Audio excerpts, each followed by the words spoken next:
Witch in Charm's Way, a cozy mystery audiobook, written and narrated by R.K. Dreaming. Part 26. With great anticipation, I stepped through the mystery doorway on the top floor of Club Nocturne, which Captain Villain had led me to.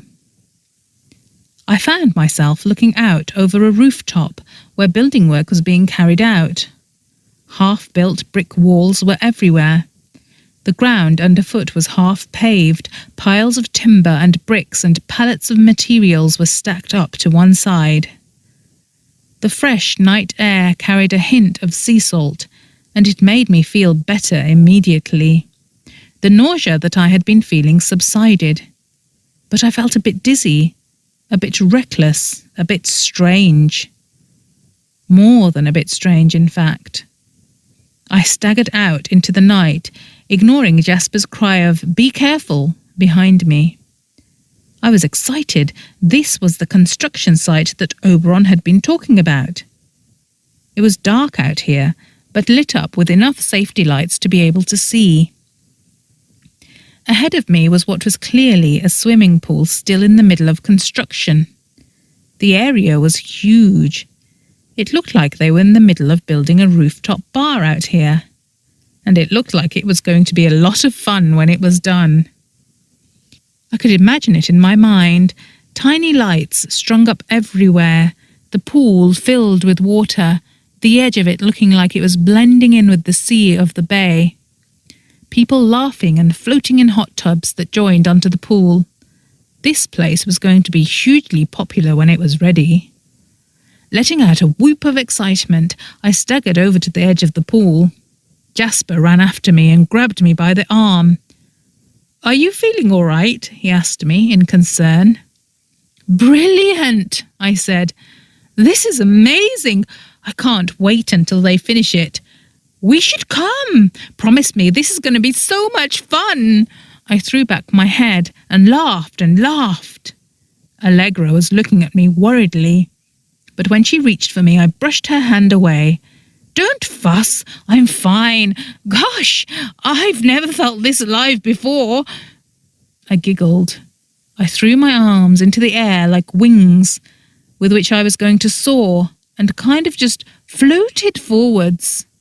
Unfortunately for me, I was floating right at the edge of the pool. I felt a falling sensation as I went diving towards the concrete bottom. And then a jerk, as Jasper grabbed hold of my dress and yanked me up just in time. "You don't look too good," he said.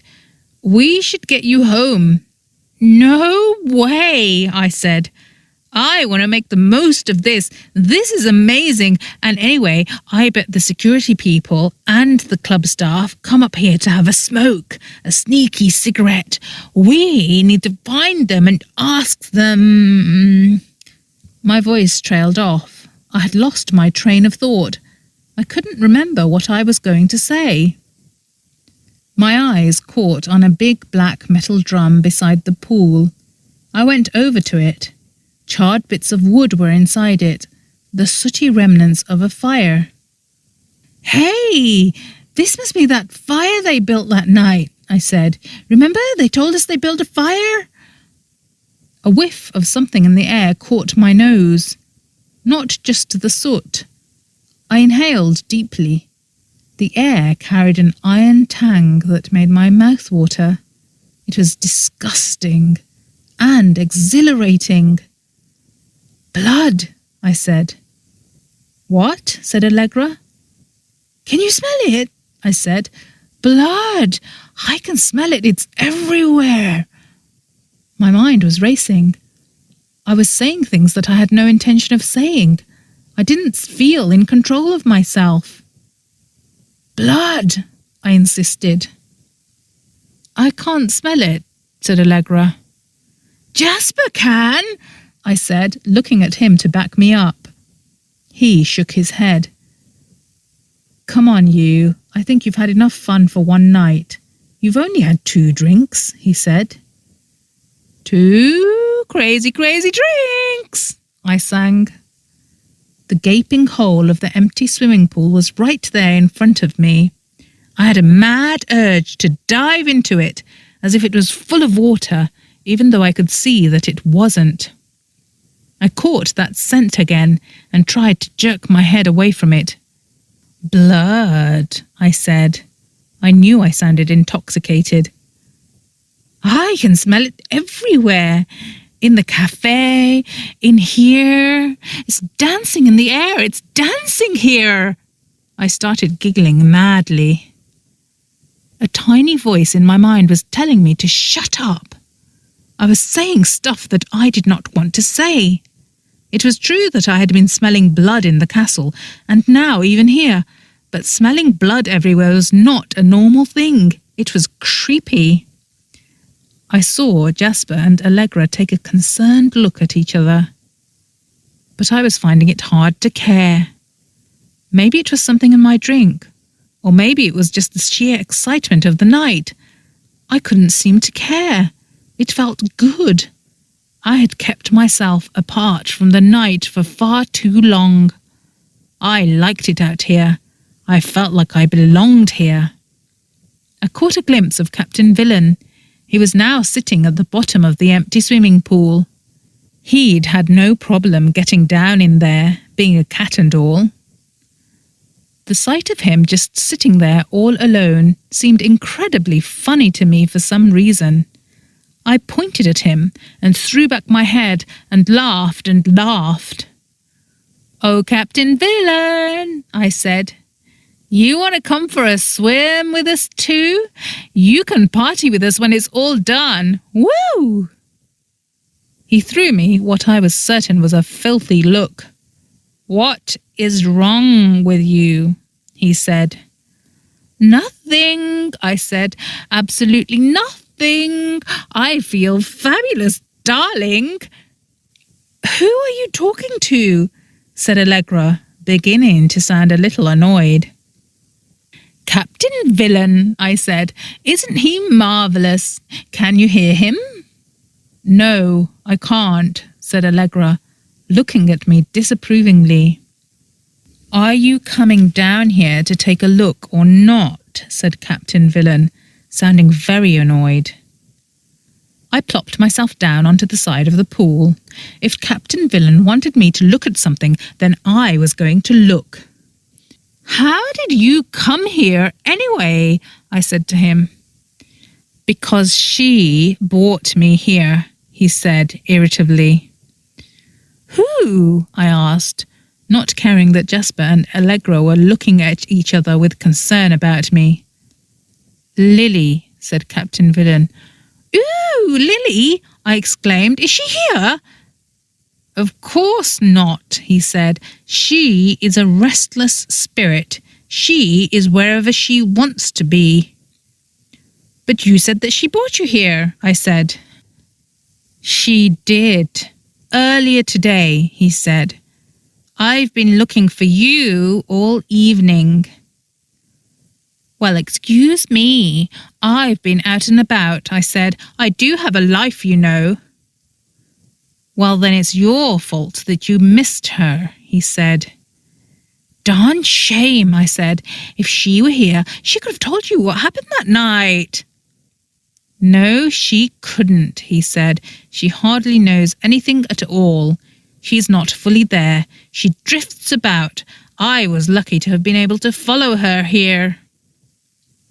When I started scrambling down the side of the deep end of the empty pool, Jasper and Allegra quickly grabbed hold of my arms. "What are you doing, Esme?" she said, sounding half worried, half angry. "It's okay," I told her. "I just want to take a look and see what's down there." "Nothing is there," she said, "and if we get caught messing around here, we're going to be in big trouble. You know what Oberon Maltese Sr. is like. He hates people interfering in his business. And he'll be furious if he knows we've come here planning to ask questions about Lily's murder," said Jasper. "He won't want one of his businesses linked to a murder. Come on, Esme. We don't want to be seen messing around here and then get chucked out before we do what we came here for. To question people, remember?" But this is what we came here for, I insisted. Are you two just going to stand there, or are you going to help me get down? I glared at them, and they acquiesced. They each grabbed hold of one of my arms and gently lowered me all the way down into the bottom of the pool. The bottom was concrete and a bit uneven against my heels. The tiles had not been laid down yet. I carefully tottered over to Captain Villain, who was still sitting there, cool as you please. "About time," he said. "It's under here." "What is?" I asked him. But I didn't need him to answer.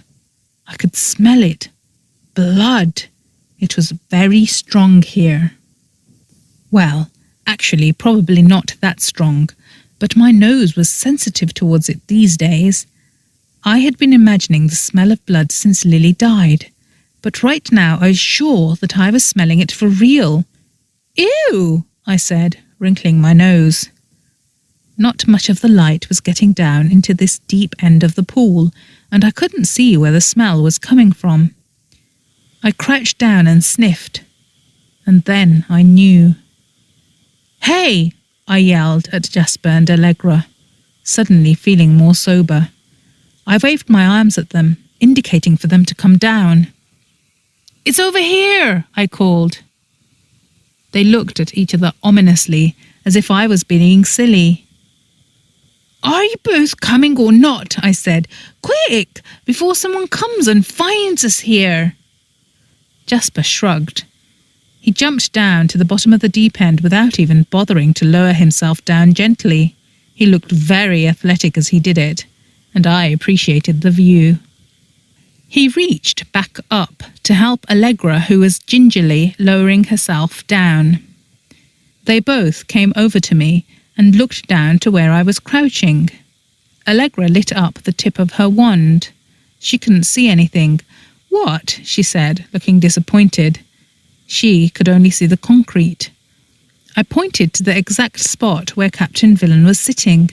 "It's there," I said. "Are you sure you're feeling all right, Esme?" she said, furrowing her brow a little. "There's nothing there." "Underneath," I said irritably. "What is?" said Jasper, looking confused. I shrugged. I didn't know after all, but I had a very strong feeling about this. "We need to take a look," I insisted. "Allegra, are you going to do this or not?" She sighed. "You had better be right about this, Esme Westbrim," she said, "because I don't want to get done for vandalism, especially by Oberon Maltese Sr." "He's not even here," I said. "If we don't find what we're looking for, we'll just run away." An image of the three of us running away in a slapdash manner popped into my head and gave me a fresh fit of giggles. Allegra looked at me like this did not inspire any further confidence in me. She sighed and pointed her wand at the concrete anyway. "I'll need a little space," she said. We all backed away towards the middle of the pool. Captain Villain came to stand near my ankles. Allegra aimed her wand. "Fracas!" she said sharply. There was a crack like a gunshot, and the surface of the concrete shattered. Spiderweb cracks spread out from the midpoint where Allegra had pointed her wand.